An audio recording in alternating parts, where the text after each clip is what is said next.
Good. আর আপনার যদি 2002 নাম না থাকে, বাবা মায়ের ডিটেলসটা ভরে, তখনও কিন্তু বাবা মায়ের 2002 ওয়াইজই সেই বিধানসভার অংশ সব 2002 ওয়াইজ দেবে। আমি তো 2002 ভোট দিয়েছি, আমার নামটা লিস্টে এখন নেই কেন? এই প্রশ্নে আমরা পাগল, জর্জরিত, প্রচুর নাম ডিলিটেড।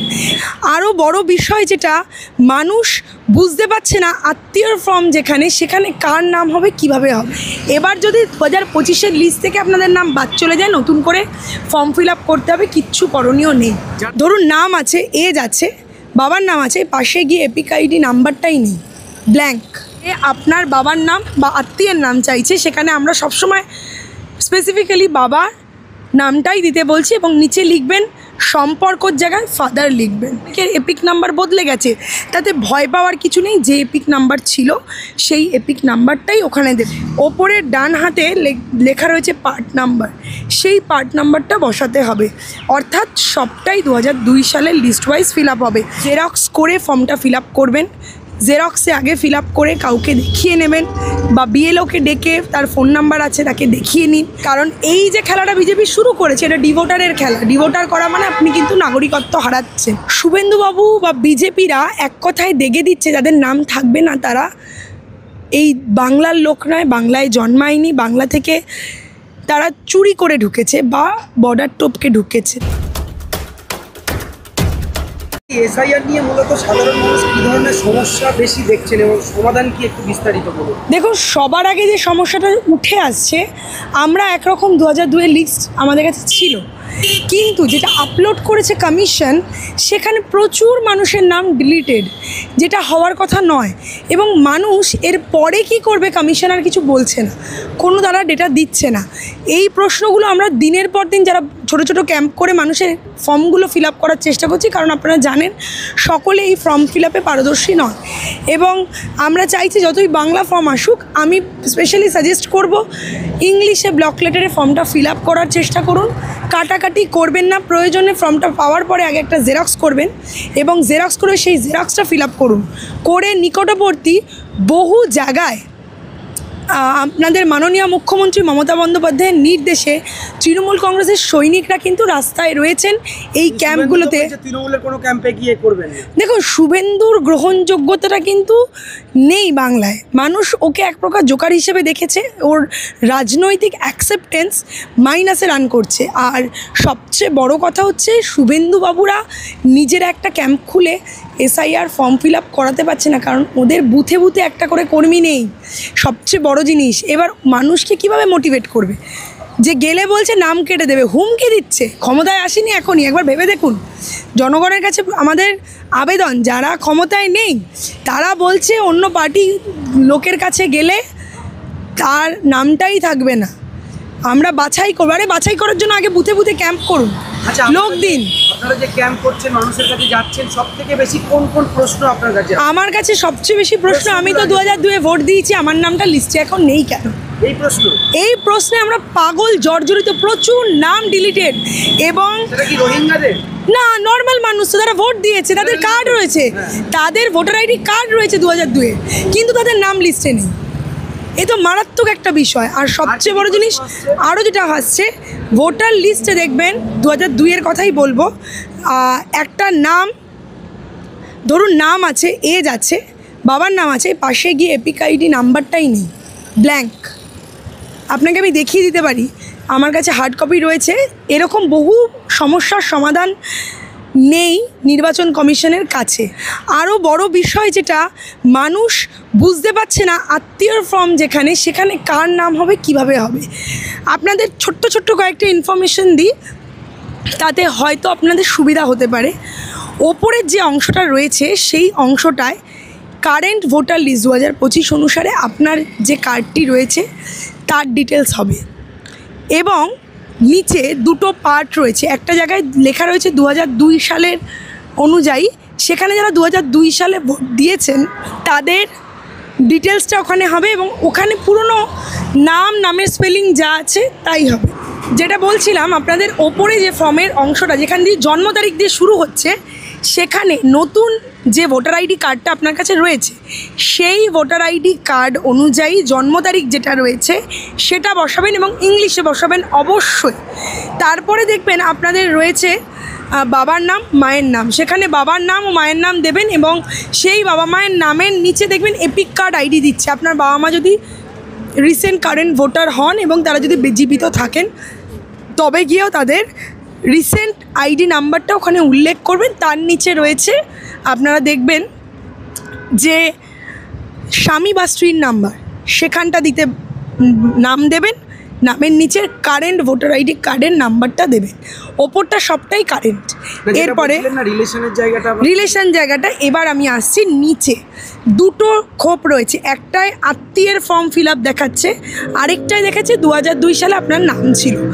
এই যে 2002 সালে আপনার যাদের নাম ছিল সেই 2002 সালে নাম থাকা ফর্মটায় আপনার যে লিস্টে নাম পেয়েছেন 2002 সালে আপনি যদি ভোটার হয়ে থাকেন তখন ভোট দিয়ে থাকেন এবং 2002 সালের লিস্টে আপনার নামটা এলিজেবল এখনও দেখাচ্ছে নির্বাচন কমিশনের নতুন 2002-এর লিস্ট অনুযায়ী, সেইখান থেকে সবার আগে যেটা করবেন ওই ফর্মটা দেখে, ওই লিস্টটা দেখে আপনার নাম যা ছিল ওই অ্যাকিউরেট নামটা লিখবেন।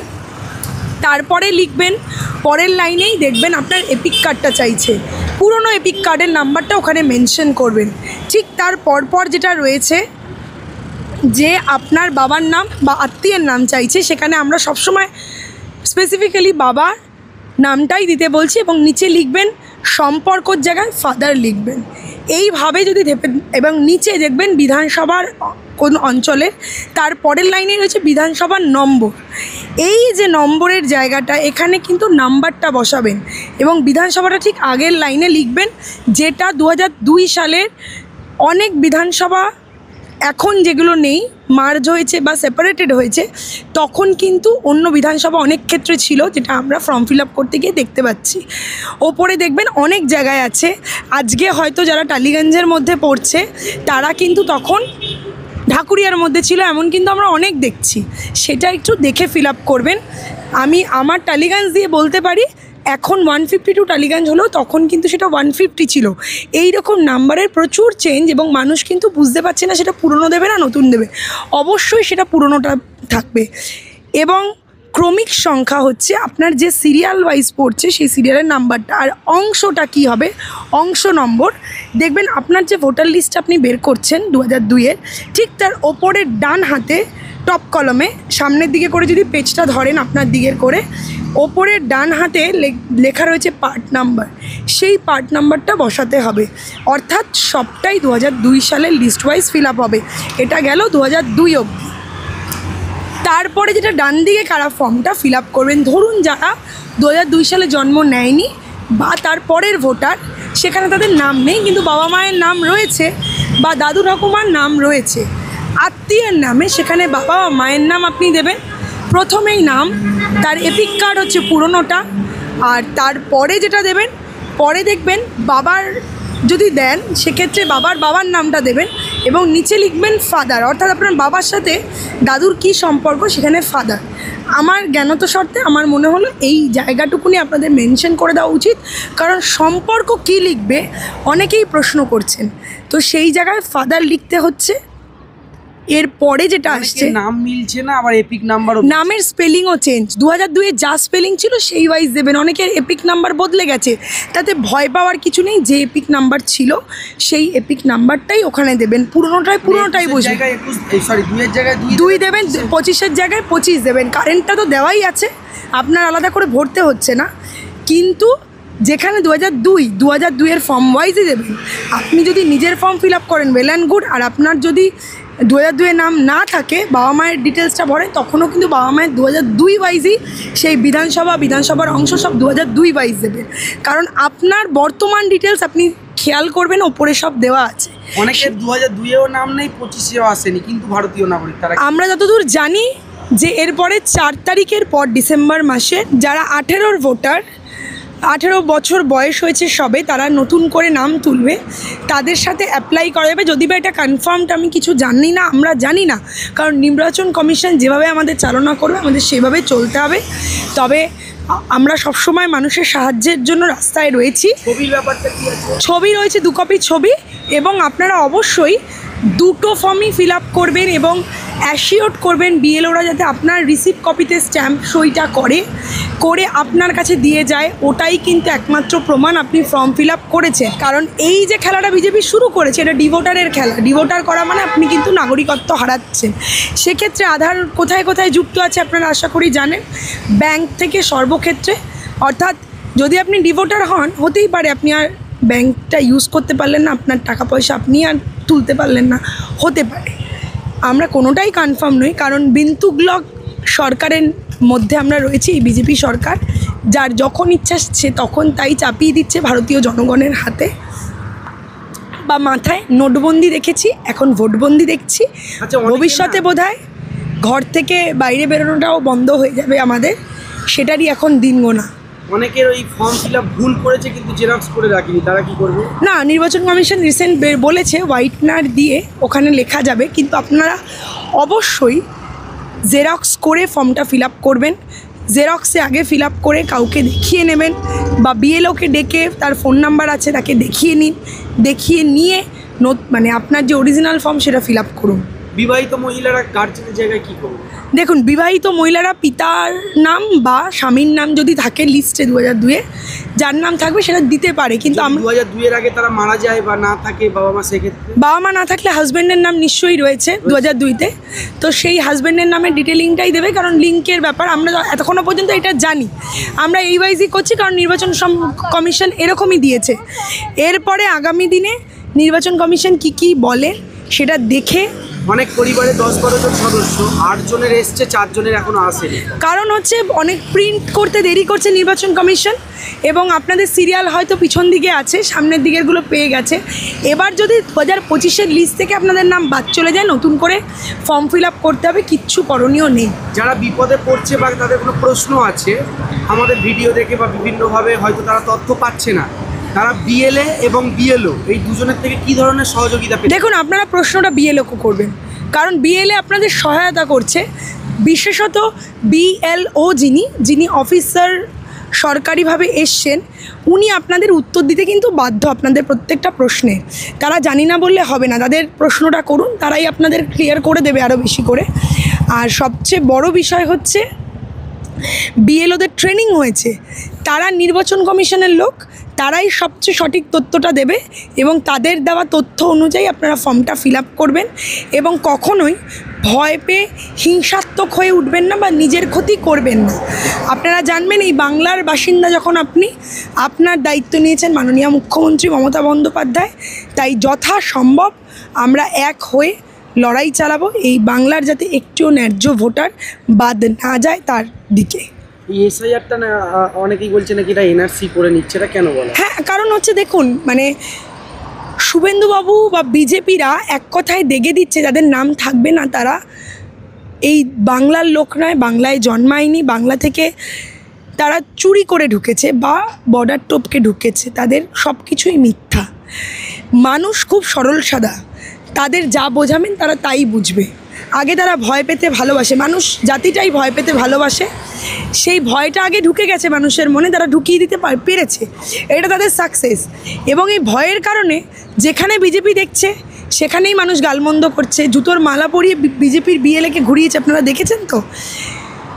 নেতারা গদিতে বসে বড় বড় আওয়াজ দিচ্ছে, কিন্তু ফিল্ডে যে কজন আসছে নেমে কাজটা করছে, সে যে দলেরই হোক, সমস্যায় পড়ছেন তারা।